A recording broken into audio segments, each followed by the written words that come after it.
Hi అండి, అందరికీ నమస్కారం. తడిపెట్టి మొక్కలు వేసిన తర్వాత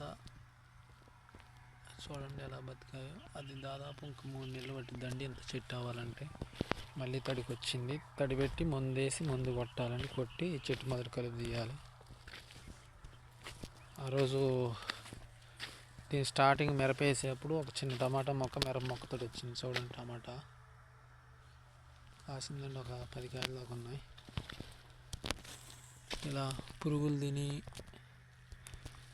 ఇలా కాయలు పాడైపోతాయండి. పురుగు తిని ఏరుసేద వచ్చి ఇలా పురుగు చూడండి ఎన్ని కాయలు తింది ఒక చెట్టుకి. ఇలా కాయలు పోతాయండి. ఇవన్నీ పోయి వాతావరణానికి పురుగు పడి కాయలు కొమ్మలు మొత్తం ఆకులతో సుద్దా తింటాయండి. ఇవి చూడండి ఎలా తింటున్నాయో.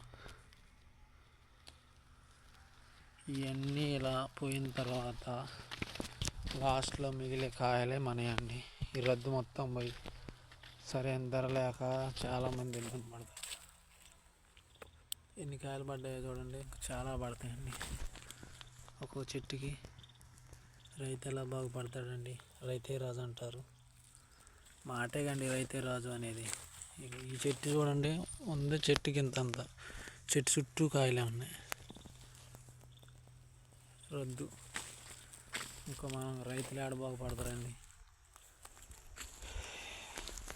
ఇంకా నిలబడుతుందండి కాయలు కోయాలంటే. కాయ బాగా డ్యామేజ్ వచ్చింది. ఎకరం వేసానండి, చూడండి ఎలా ఉందో. ఈ ఆపాడే పెద్ద మొక్క నాదండి.